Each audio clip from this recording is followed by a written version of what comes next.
So let's talk about a little bit about the SBA and some programs that the SBA does to kind of help the community.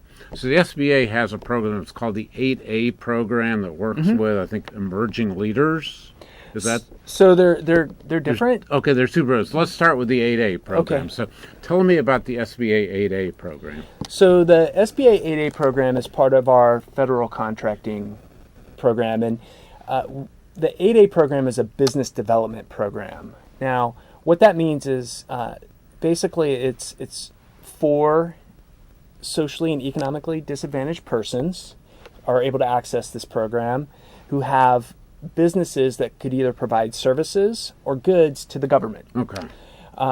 And through the business development program, there's a 9-year term for this program.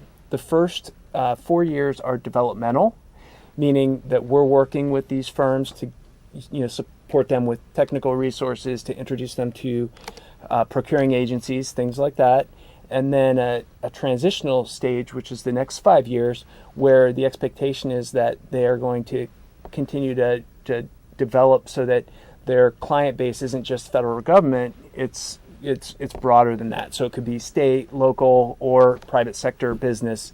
And kind of one of the big benefits of the 8A program is that it gives access to sole source, non-competitive procurement. So it's $4 million for goods and services, $6.5 million for manufacturing. So significant opportunity for a small business who meets the criteria to have access to those contracts without having to compete. Do you do like workshops or regular training?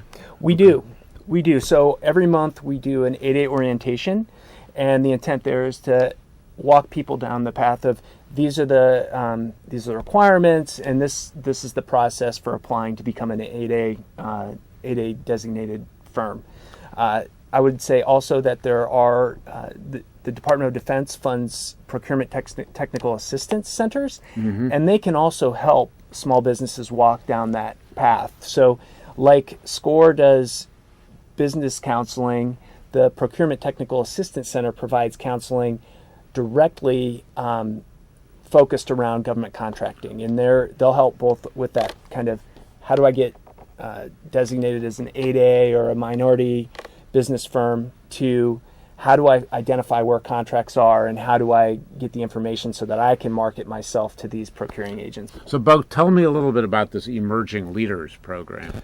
So the Emerging Leaders program, it's now about 7 years old in Chicago, and this is basically a 7-month program where we have a cohort of companies that come together and go through, have bi-weekly training coursework. So I like to call it almost like a mini executive MBA, where they walk through the many different areas that a business leader needs to understand, and it's directly for those, either the owner or the primary officers of a company.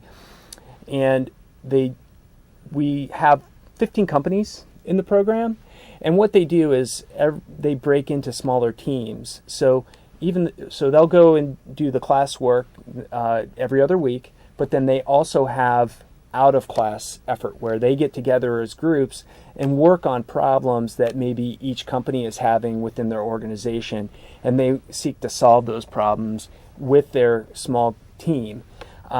So it's been a really successful program for the organization. We've seen folks go through this program and then graduate and then go on to other programs in the city, similarly focused, but to give them even further access to capital.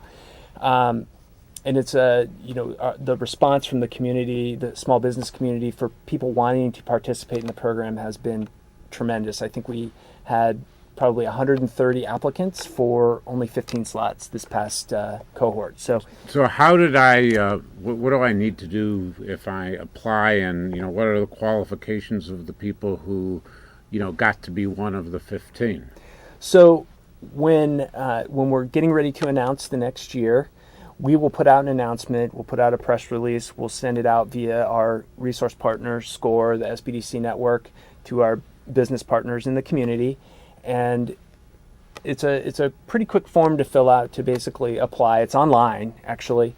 There are some criteria as far as annual revenues, number of years in business, number of employees, those sorts of things, but they're relatively minimal. So encourage anyone who's interested to apply when the announcement comes out. And again, we will do our best to broadcast that broadly so people know about it and know when that's happening. Typically, it comes in the December, January timeframe, but so people know what to expect. But I would think that this year will be exactly